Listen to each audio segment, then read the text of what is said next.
Hello friends, আজ আমি তোমাদের দেখাতে চলেছি সর্ষে ইলিশ। তার জন্য ইলিশের প্রয়োজন, ইলিশটা নিয়ে নিলাম।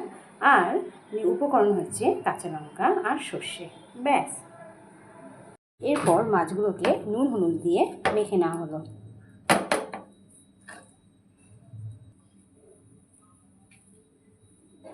মাছগুলোকে ভেজে নিতে হবে।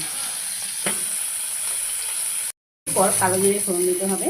তারপর তার মধ্যে হলুদ গুঁড়ো,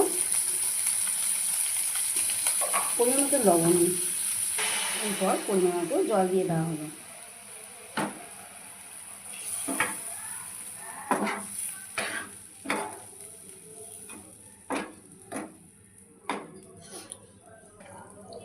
তারপর একটা কাঁচা লঙ্কা ভেঙে দিয়ে দেওয়া হলো। এরপর সামান্য দুদানা চিনি দিয়ে মাছটাকে ফুটতে দেওয়া হবে। হয়েছে, এবার নামানোর আগে থেকে বেটে রাখা সর্ষে ও কাঁচা লঙ্কা সেটা দিয়ে দেওয়া হলো। দেখতে পাচ্ছেন আমাদের সর্ষে ইলিশ তৈরি। খুবই সুস্বাদু রেসিপি আর খুব সহজভাবে করা হলো। যদি ভালো লেগে থাকে তো অবশ্যই বাড়িতে ট্রাই করবেন। টাটা।